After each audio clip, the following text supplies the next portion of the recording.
Hello, welcome to Locked on Sharks, the premier hockey podcast of your favorite team in the Bay Area. And on today's episode, we continue Mike Grier week by looking at his first head coaching hire in David Quinn. We're going to look at how David the team improved compared to Bob Boughner, where it got worse. And we're going to also compare Quinn's first season as a head coach with the New York Rangers. So all that and more on today's episode of Locked on Sharks. You're Locked on Sharks, your daily podcast on the San Jose Sharks. Part of the Locked on Podcast Network, your team every day.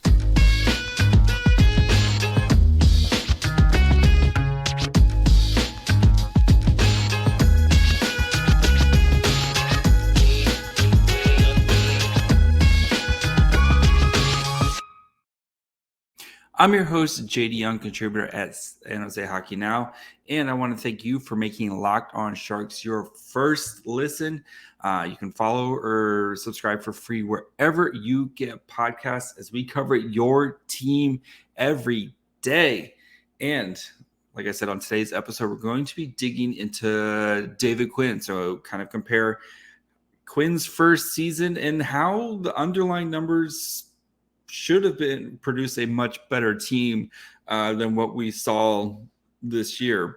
And we'll look at kind of the one thing that really sunk the Sharks. And I think you guys can kind of guess what that is already. But then also want to look at how he did compare to his first season with the Rangers. So a lot of stats today. Good YouTube episode as there's more slides.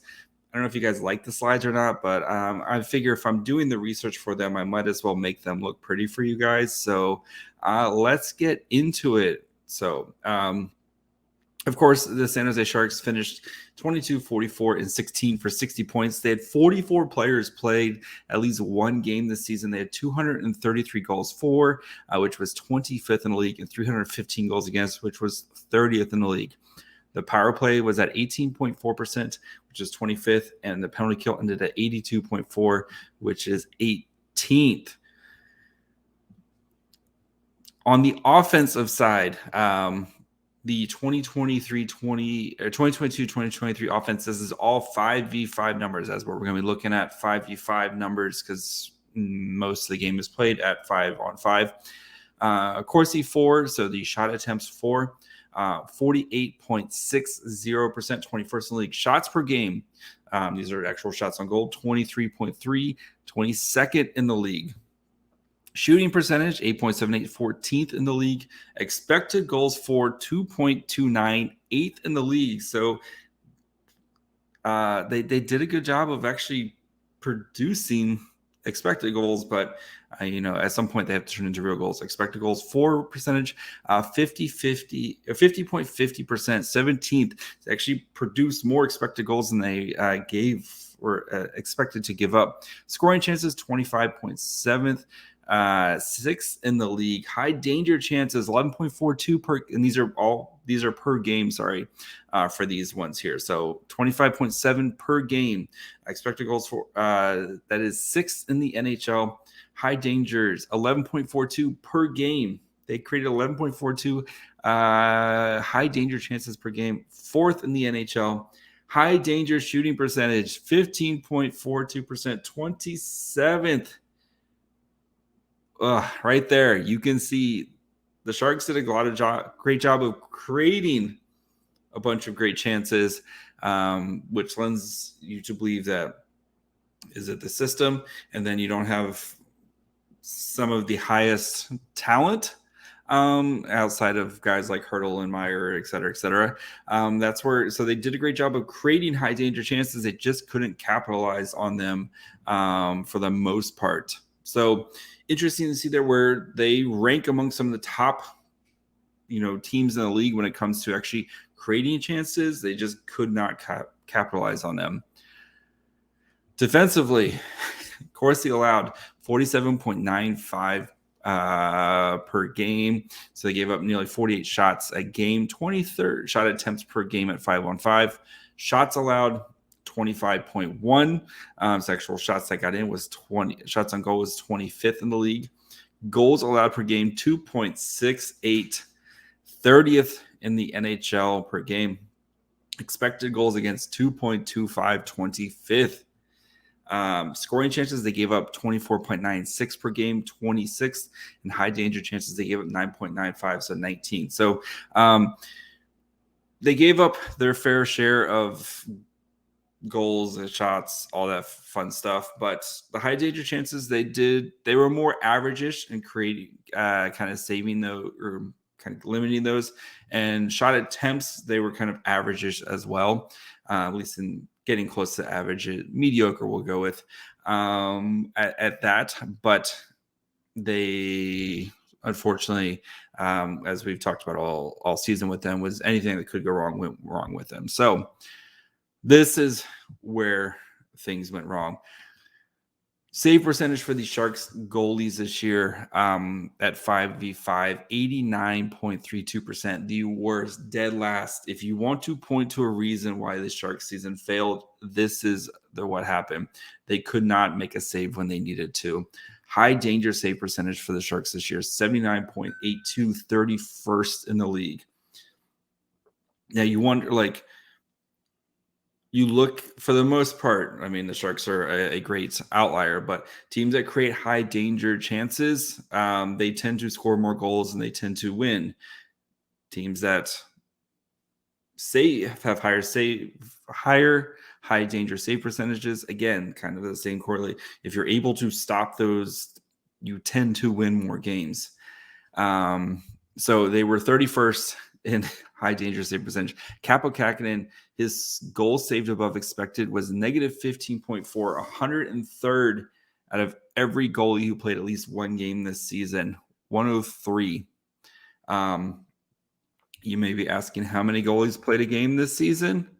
I think it was 105. 105. Let me double check on that.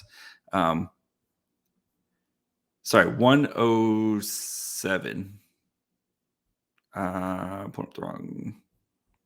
So, 107 goalies played at least a game this season, and you're looking at two of the worst in the entire NHL. Kaapo Kähkönen's high danger save percentage, 778, 68th percentile, or 68th. Okay, kind of middle of the pack there. James Reimer, goals saved above expected, minus 15.6, 104th. And then his high danger save percentage was 820, which was 39th. That was good. But Reimer, we saw a big regression. We'll get to that here in a second. So the special teams, the Sharks had 223 power plays, which was 30th. So they weren't super great at drawing penalties this year. Their power play goals, they had 41, which was 27th in the league. Shorthanded goals given up 13, which was the 30th worst in the NHL. High danger chances produced at 515, 154, which was 21st. So they didn't get a lot of power plays, but they did create good chances during those power plays. As for the penalty kill, they were shorthanded 244, which is 15th in the NHL. They gave up 43 goals on the power play, which was 9th best in the NHL. Shorthanded goals, they only scored 4, which was 31st. The Ducks, Anaheim Ducks, only had 1, which is kind of crazy, depending, especially with how much young, fast talent they have. But the Ducks were, as we know, were really bad. High danger chances allowed, 164 on the PK, which was 15. So again, they're doing a solid job at not giving up massive chances on the penalty kills. So kind of the big takeaway from this season, at least the first season under Bob Boughner, is that the Sharks did a solid job of creating offense and mediocre-ish job on defensive, right? But the goaltending is what failed the Sharks, and that's again one of the big questions that they're going to be going into the offseason is how do you replace? Can you find someone to replace James Reimer who's much better? And is Kaapo Kähkönen a long-term answer, or was this just a bad season? So those are system is there to create offense. We see that if they get some more offensive talent to surround players like Hurdle and Couture and replace Timo Meyer, you can see this offense continue to be better. And then if Erik Karlsson can come anywhere close to repeating his season last year, you see the makings of a competent offense from the Sharks, which they haven't had since the kind of 2018, 2019 season. So before we continue and look at Bob Boughner's last season with the Sharks and how David Quinn's numbers compared to Bob Boughner, do need to take a quick break, talk to you guys about our friends over at Built Bar. If you're looking for a delicious snack but don't want all the sugar and calorie, then you need to the best tasting protein bar ever. Built Bar, you got to try this. Great thing about them is each one is covered in 100% chocolate. That's right, real chocolate. They have amazing flavors like churro, peanut butter brownie, and cookies and cream. And the analytics are off the charts on this one. 130 calories, 4 grams of sugar, and a whopping 17 grams of protein. And if you're like me and you hate waiting for things to come in the mail, you can now just swing by your local Walmart or Sam's Club to grab a box today. At Walmart, they have the 4-bar box over in the pharmacy section with flavors like cookies and cream, double chocolate bar, or coconut puffs. Or if you got a Sam's Club, go grab a 13-bar box of their brownie batter and churro puff. Or if you don't leave your house or you want a whole variety of flavors, go check out Built.com. They have new flavors coming all the time. I think they just had a new flavor drop over the weekend. Or if you don't know which flavor to try, I like the variety box. Gives you a little bit of everything so that way you can figure out which one is your favorite. So check out Built Bar at Walmart, Sam's Club, or Built.com today. All right. So now we're going to be looking at kind of the Bob Boughner-led Sharks, which was a similar team. You know, you did have Brent Burns, and we did have, as you'll see, you'll have a little bit better goaltending. But I wanted to kind of compare the two and see what the big differences are between them. So as you'll see, there's a lot, especially on YouTube, there's a lot of different colors. So basically the colors, if it's a red stat, that means that David Quinn's team, this team was worse. If it's a green stat, that means the David Quinn 2022-2023 Sharks were better. So Bob Boughner's Sharks ended 32, 37, and 13 for 77 points. They had 40 players play at least one game, which was a little bit different. You do have to remember last season they still had some COVID regulations in, so some players did get lost to COVID. Scored 211 goals for, which was 30th in the NHL. 67 goals against, which was 23rd. The power play was at 19.4%, which was 17th in the NHL. The penalty kill 78.2. I screwed that one up. Penalty kill was much better. Sorry. I have them swapped with something else. They were 85.2. I screwed that one up. 85.2, which was second in the NHL. So I have my stats screwed up with that. And the Rangers one, which is going to be coming up. So anyway, so you can see where the Sharks much better team, or not much, a little bit better team offensively, way worse team defensively during that time. So offense 5v5. Corsi 4, as you'll see, there's a lot of greens. The Sharks offense was way better than what we saw under Bob Boughner, especially his last season. 45.59% Corsi 4. So they took 45% of the shot attempts, 31st in the NHL.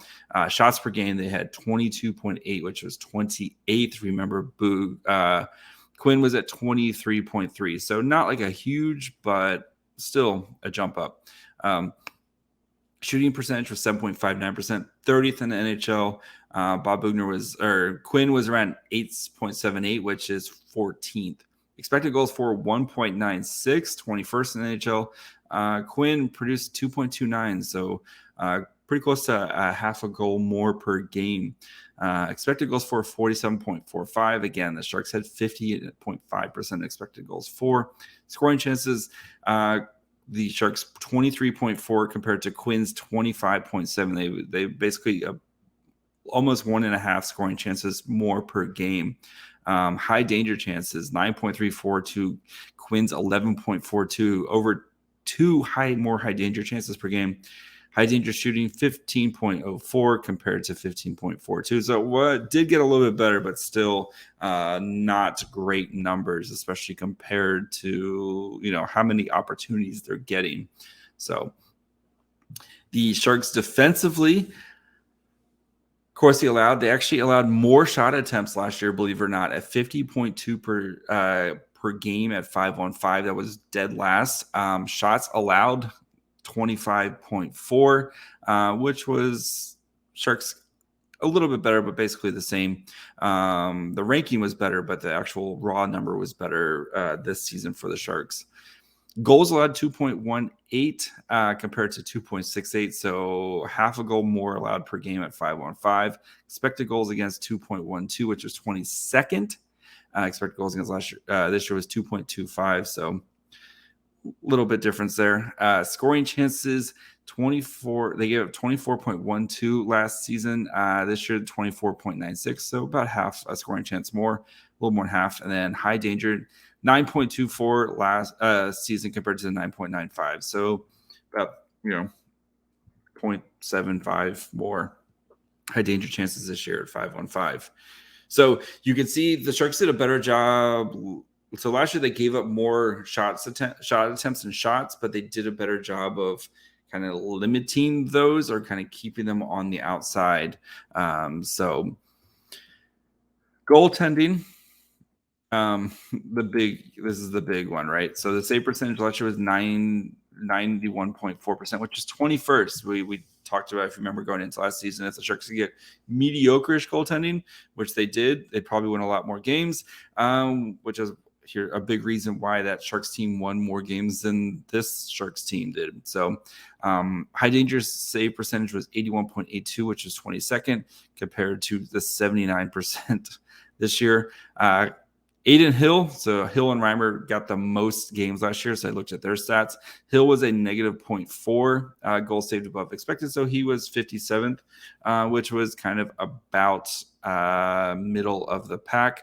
So last year there was, pulling it up right now, there was 119 goalies who played, and he was basically in the middle. Right there at 57th. His high danger save percentage was 667, which was 80th. Kaapo Kähkönen had a better high danger save percentage this year. So by about, I think his was 0.778. So Kaapo Kähkönen did a much better job of saving those high danger ones, but he let in more of the soft ones.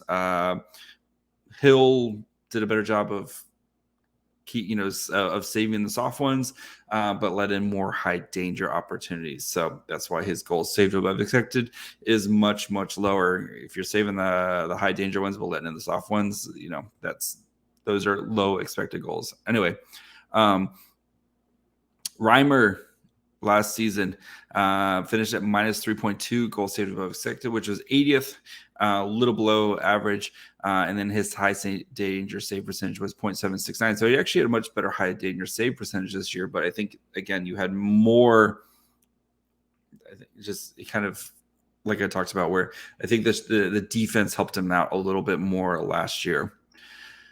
As for special teams, the Sharks got 216 power plays, so they actually they got more calls this year. Power play goals ended up with the same amount with 41. Shorthanded giving up 20 or 11, so they gave up a couple more shorties this season.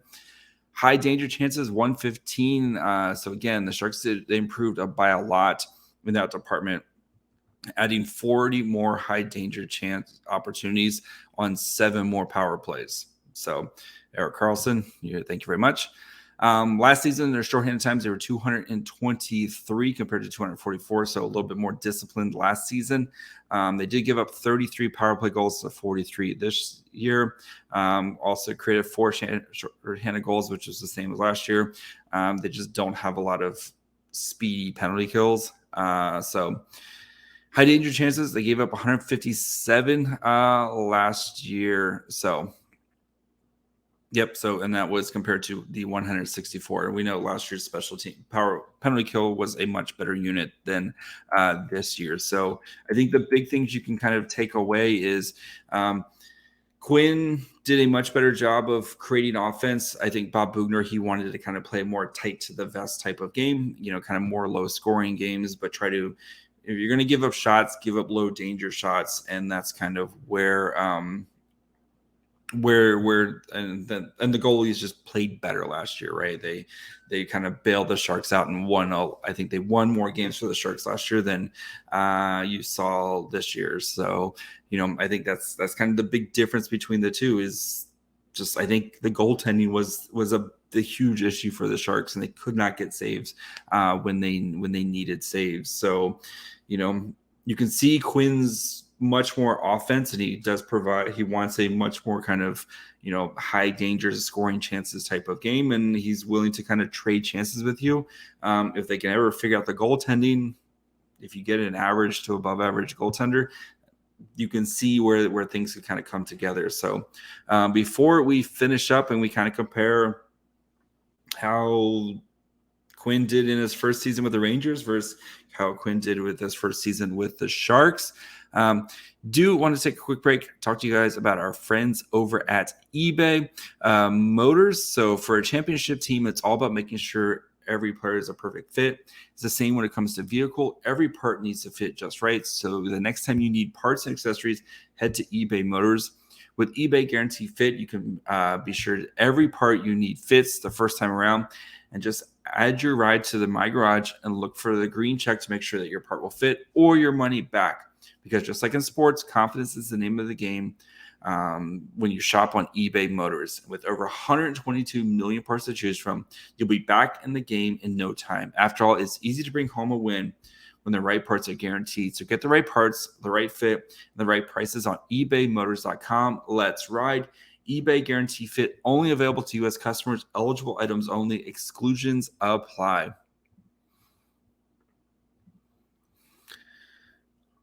All right, so looking at the Rangers, so just as a quick reminder of kind of guys who were on this Rangers team way back in the day, it was fun to kind of go down memory lane as I was doing the research for this. So much different team than what we see right now. So again, 18-19, which feels like an eternity ago right now. The Rangers' leading scorer was Mike Zibanejad with 74 points. Chris Kreider also was on the team, had 52 points that season.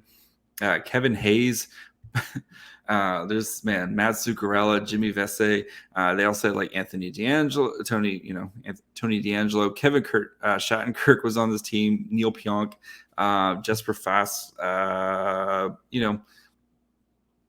Yeah, it was a much Brendan Lemieux, good friend Brendan Lemieux, Elias Anderson. So they had this was definitely much different team. Henrik Lundqvist and Alexander Georgiev were the goaltenders. They played all 82 games between those two. So Lundqvist got the most at 52, and then Georgiev had a really nice season that year. Lundqvist definitely had a down season, as we'll dig into here in a minute. So as for the numbers, so 32, 36, and 14 for 78 points. They had 34 players play at least one game, 221 goals for. So you just see an increase, more offense from the Sharks, 261 goals against. So pretty similar to the Bob Boughner, nowhere near what we saw. The penalty kill was actually really brutal. It was at 78.2%. So they were one of the worst in the league at 27th. And then the power play was at 19%. So as for the offense, you'll see David Quinn learning some tricks and adding some stuff. So Corsi 46.7, which was 30th in the league. Shots per game at 22.8, which was also 30th in the league. Shooting, they were percentage at 7.76%, which was 17th in the league. Still better numbers for Quinn this season with the Sharks. Expected goals for 1.89, 20th in the league. Expected goals for percentage 47.55, 24th percent. Scoring chances 20th, which was should be say 24th in the league. High danger was 903 per game, which is 13th. It was 13th in the league. High danger shooting was 1601%. So got a little bit more puck luck there. Defensively, though, pretty much a mixed bag as well. Corsi allowed 48.26% shot attempts. The actual shots on goal was 26. So you did see some improvement for Quinn this, again, as he's instilling a defense. Goals allowed 209 at 5-on-5. Definitely compared to the Sharks, not as pretty this year. So expected goals at 2.12, scoring chances at 23.4 per game, and high danger at 10.1, which is 29th. So they a little bit better there defensively. So yeah. Goaltending. Although Lundqvist didn't have a great season, it was still better than what we saw from the Sharks.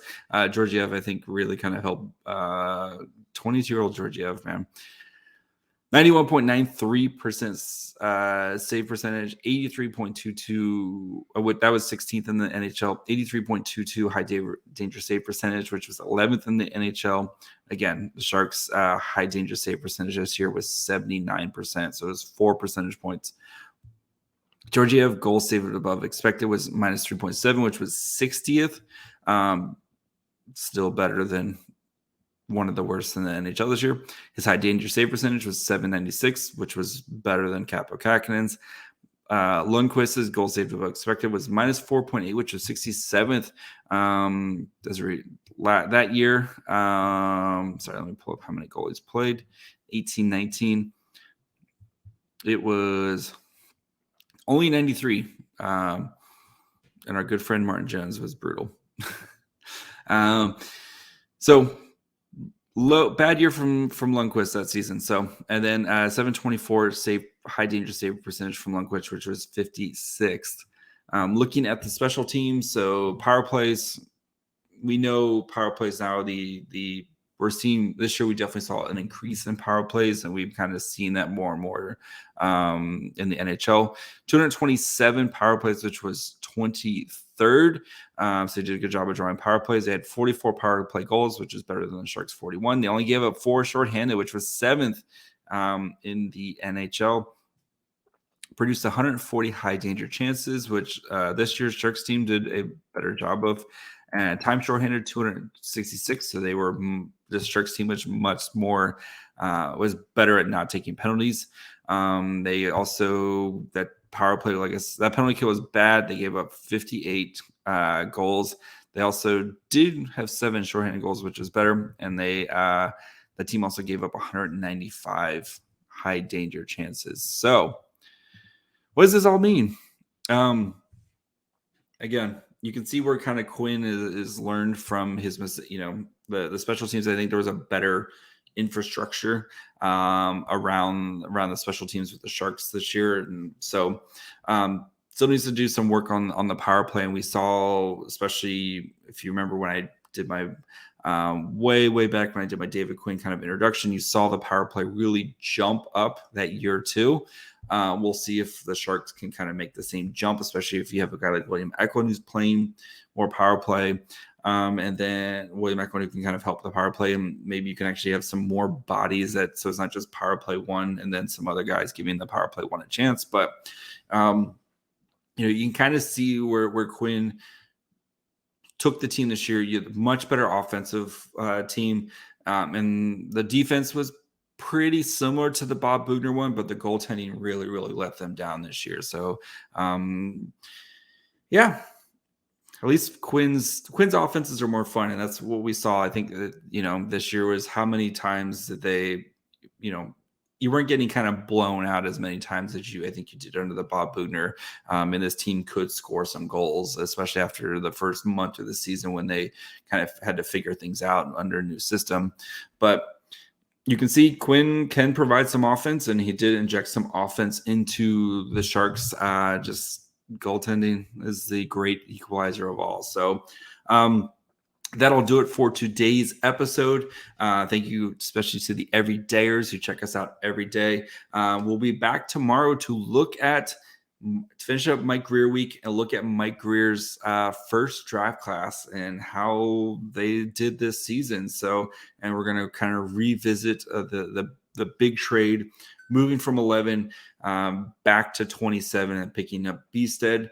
I'm going to look at kind of how that's working out for the Sharks this year. So make sure you guys are following along wherever you get podcasts. And of course, you can watch this on YouTube as well.